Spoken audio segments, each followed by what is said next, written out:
Hi, welcome back to the Retirement Matters blog. My name is Dave Grant. I'm a certified financial planner and the founder of Retirement Matters, which is a financial planning and investment management company in Barrington, Illinois. You can check us out at retirementmattersillinois.com, but watch this video first. So today we are talking about asset location.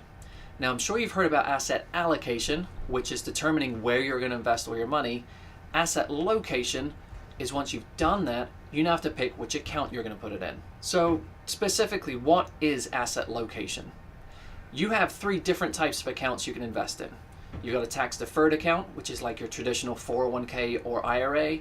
You've got tax-free accounts, which is any type of account that's a Roth. So a Roth IRA or Roth 401k. And then you've got taxable accounts, which is just like a regular investment account. There are certain types of investments that work better in one account versus another based on the treatment of their taxes. So that leads us to, well, how does this whole thing work? Certain types of investments kick off certain different categorization of taxes. So for example, a bond. Anything that a bond kicks off is going to be taxed as income. So it's going to be added to your regular income that you've earned, and then it's going to be taxed at that tax bracket. That is if it's in a taxable account. If it's in a tax deferred account, none of that's taxed while it grows, so it just gets deferred all the way to the end, and anything you pull out is taxed as income anyway. Alternatively, a stock, a lot of the distributions from a stock are going to be taxed at capital gains rates, which means that it's going to be a lot less tax impact than a bond would, because it's, well, most of the time, your capital gains rate is a lot lower than what your income tax rate is.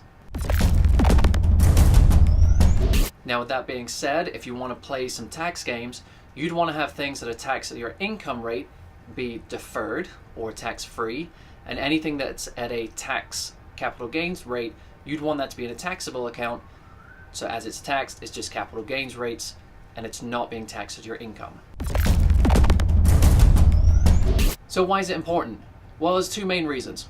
One, if you follow this approach, it does save on your taxes over time. I mean, if you think about it, if you had a bond that was taxed every year and those distributions were added to your income, that's going to generate a pretty substantial tax bill over time.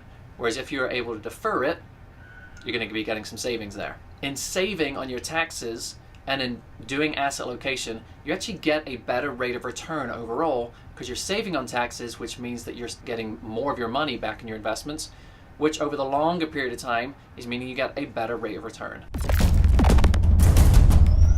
When you get to retirement, you're going to start designing your retirement income plan. If you've got accounts which are set up based on asset location, your retirement income plan is now streamlined, and it actually means that it's going to work a whole lot better than if you've got various different investments that are not set up in an optimized way. So do you need to do it? Well, yes, frankly. But if you don't have enough money, you're not going to be able to do this. So, for example, if you have $100,000 and it's all in your 401k, you don't really have much option. Like, that's all you're saving towards. So asset location doesn't really work for you. But if you've got money in your 401k, you've got a Roth IRA, and you have a taxable account, and they're all substantial balances, let's say over $200,000 each, then you can be doing asset location and start designing your portfolio that way, and you actually start to benefit from this approach.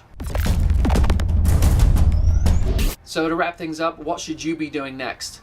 Well, one, figure out if you meet the metrics. Do you have enough money that this makes sense? Then you want to figure out, well, what investments need to go where? And then finally, you want to understand, does this actually work in terms of my overall investment approach? That's where you might want to reach out to a financial advisor and kind of double check things. But honestly, you can do this yourself, but if you've got questions, know that myself and my colleagues are all here. So my name's Dave Grant. You can reach me at retirementmattersillinois.com, and I'll see you on the next episode.